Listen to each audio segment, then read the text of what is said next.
John chapter 4. The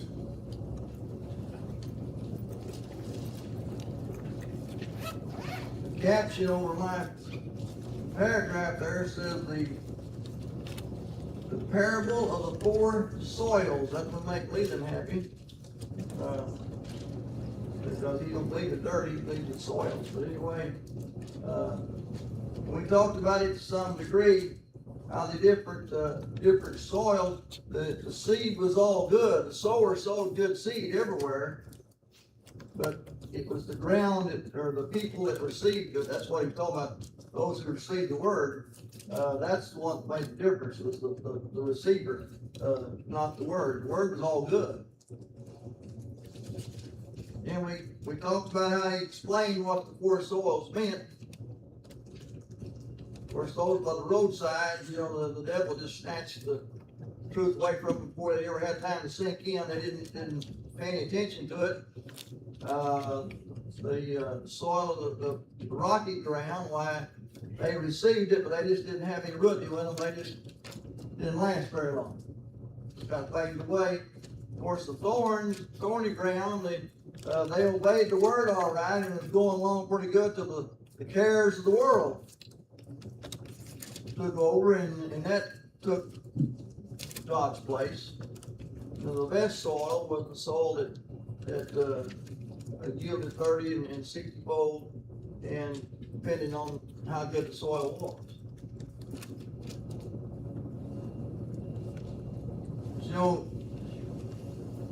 On several different occasions, Jesus uses not here, but another place, he uses the parable about the talents. And we find there that it's an example that God gives us all different abilities, just like this soil, that the good soil, some of it produced so much and others produced more than that. It's because of the talents that those people have. That's what it represents.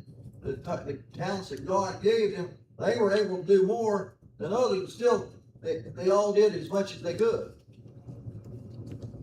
That's the parable of the talents, is that we receive what God as a gift, and God expects us to use those talents accordingly.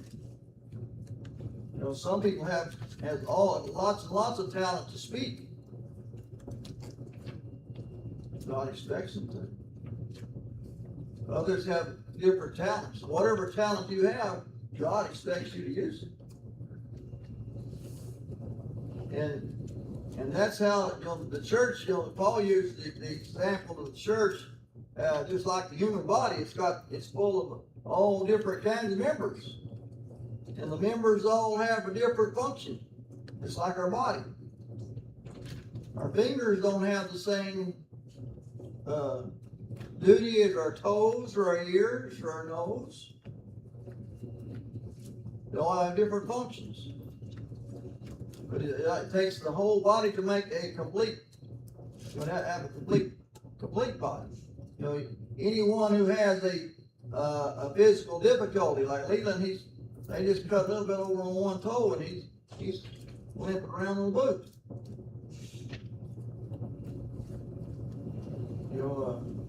You see people that, Marla is a good example. She's here somewhere. There she is. She's not back in. She has this wing up over here, that it made all the difference in the world, the way she could function. And you never do, you don't realize how much you will miss something until you don't have it. And that's the way of the church. We don't think that, well, I'm not really that important. I don't do that. Whatever you do, that's important. And we have to do our best, whatever it is. Some people are just really good at visiting with other people. And that's their function in the church, is to visit with other people. Whether it's those who are here or those who are not able to be here. That's a function. And it's very important. Because, that's one of the things that if someone is ill, has accidents or whatever, and they're not able to attend, you know, that's one of the first things that you might hear from one of them if you wait for quite a while before you go check on them. Nobody worried about me, nobody came to see me.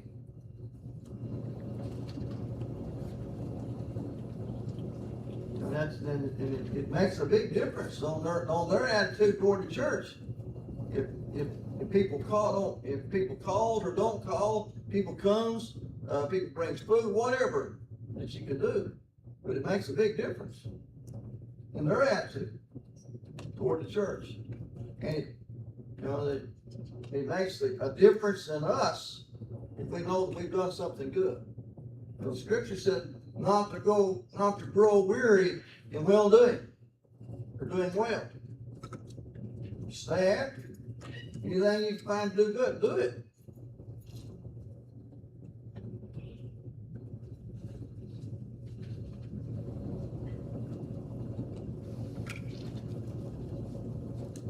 Jesus goes on to talk about, after he gets through with the parable about the soil down around verse 21,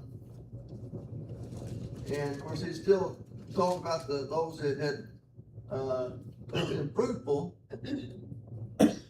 Just got to mention him. It says, a lamp is not brought to be put under a basket, is it? Or under a bed? Is it not brought to be put on the lampstand? For nothing is hidden except be revealed, nor has anything been secret, but that it would come to light. You know, we don't have lampstands like they had then. We flip the switch on the lights. You know, if your electricity goes off, what's the one habit you can't hardly get out of is going through it. You go to one room, another's flipping that switch, you know, and act like we're surprised that the light didn't come on when we know the electric's already it's off right now. But, you know, the lampstands they had and candles they had, some of us may be able to relate to the old coil lanterns. Or my dad said that him and Ralph would do their homework by the coil lantern. I don't know how. Because they don't put out very much light. Hey, Berger? Yes, sir. I still have one that's got a board deal, supporter that hangs on the wall. Yeah. And that board deal like so, where the lamp sits in it. Yeah. And it's just like over your head. Yeah. The light's coming down. But they don't put out very much light. You know, we take them hunting with us at night time, and they barely did. Was not keep you from stomping on the rocks. That's about all you can tell. They're very, very poor light. But you wouldn't take a lamp and hide. That's what Jesus. If you got your lamp lit, you need to be shining for everybody to see. And he makes a statement there, or a question, that's actually a statement. And he makes it, you know, several different occasions. That he who has ears to hear, let him hear. What's that mean? Pay attention. Pay attention. He's not talking about the people who are deaf or are not deaf. You've got to hear, listen to this. Pay attention to this. Going back up there in verse 12, he talks about that to a degree when he says that they may be ever seeing but never perceiving. Yeah. They ever hearing but never understanding.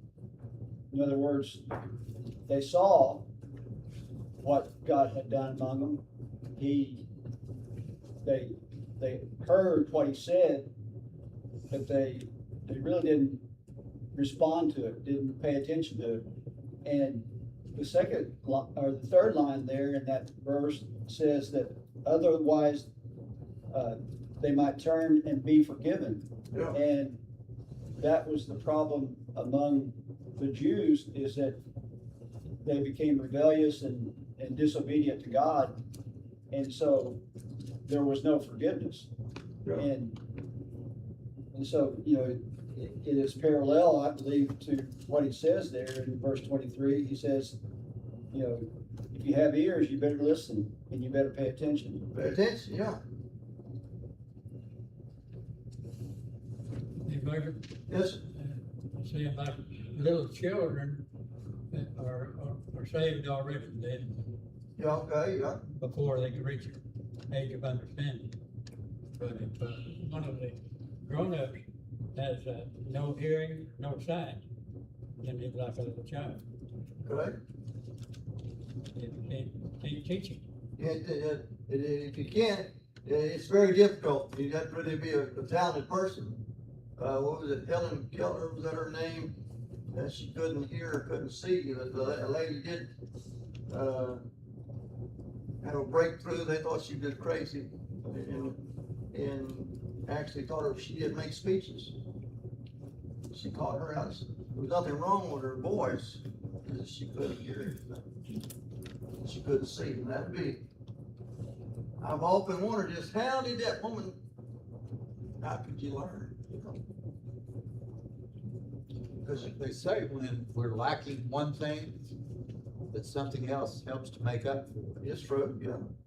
And I mean, I'm sure that was probably the instance there, but it's like Marla with her broken right arm. Her left arm had to do probably a lot of things Yeah. that it hadn't done. That's right. And we're that way when we're, you know, something that is foreign to us, sometimes it's hard for us to grasp on. I think we've all heard of people say, you can tell him one time and you don't have to tell him again. He'll understand it.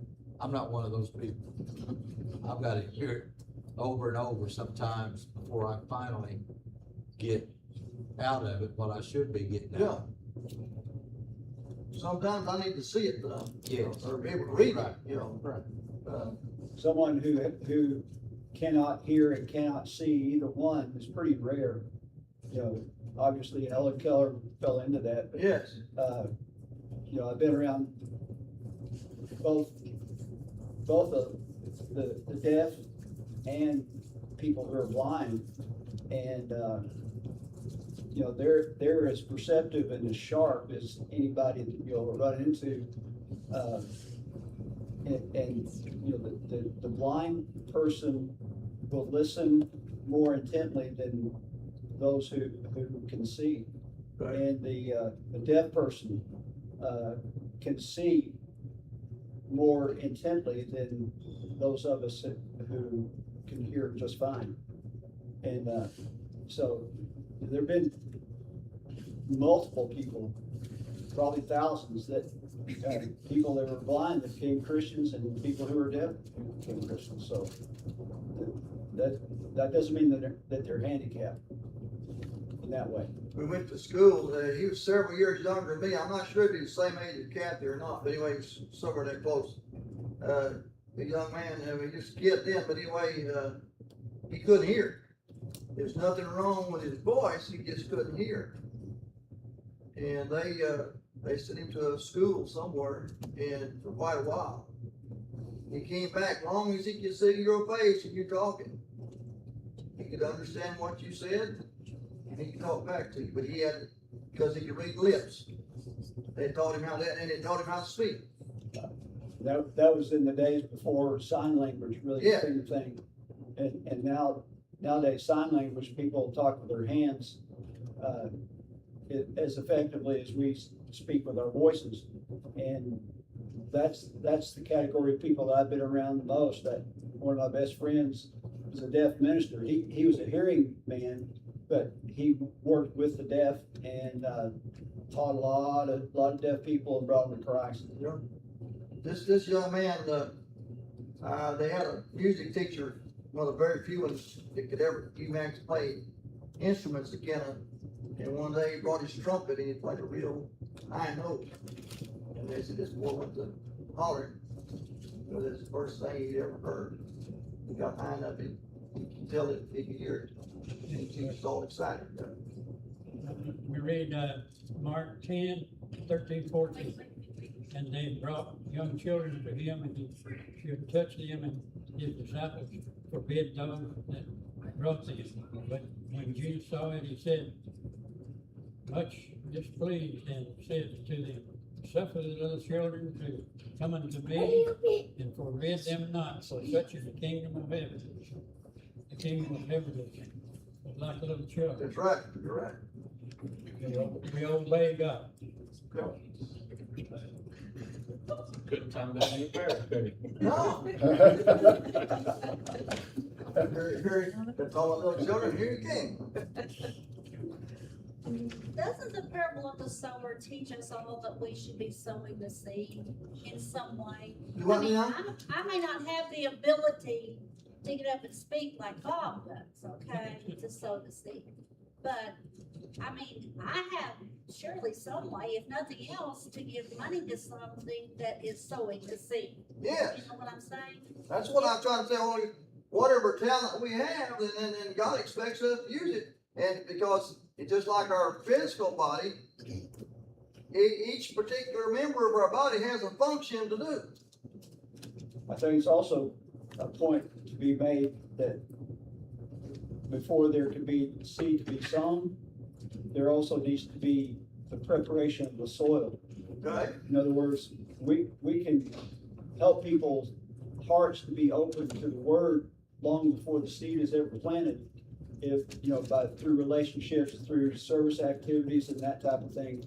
And, a lot of ministry is done by preparing the hearts of people to receive the seed. Okay?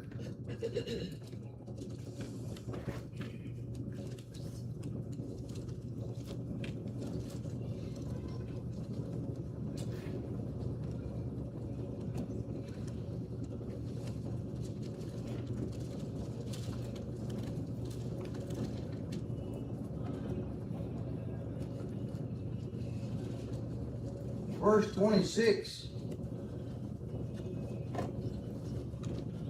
Jesus speaking said, the kingdom of God is like a man who casts seeds upon the soil. And he goes to bed at night and gets up by day, and the seed sprouts and grows. How he himself does not know. The soil produces crops by itself. First the blade, then the head, then the mature grain in the head. When the crop permits, he immediately puts in the sickle because the harvest is coming. Now that, for Jesus is giving examples of farming or gardening, if you will. But it's got a spiritual message to it, He said, the person who plants the seed, what comes up doesn't look anything like the seed you planted, does it? Some of it has, sometimes they have leaves. Depending on what crop it is, but it has, some of it has leaves, some of it has just blades. But you'll find it'll make when it makes a crop, it's matured, then it will make a lot of little seeds just like the ones you planted. Because that's how it reproduces. It's not ready to harvest, It's not ready. it's up. Yeah. That's just like us doing it, we don't know, Paul made the statement, that Paul planted upon this water, God gave the increase. And that's like Bob said, we gotta get the ground ready. And because, you plant the seed, then sometimes it doesn't just come up automatically, because sometimes it takes years, but people remember, well, so-and-so, they taught me this, or they taught me that, I remember my father loved to garden, and he was a very wonderful gardener. And he worked all his life where he would come home and be doing it after dark. He liked it so much. And I said, what's the key to it? He said, you gotta keep a hoe in your hand all the time. Yeah. He said, you can't let the weeds take it over. And that's, in our spiritual walk, we can't let the cares of this life take over the seed that's been planted in us, or in someone that we know close. We've got to keep them weeded. Keep weeded out, okay? Our time's about up.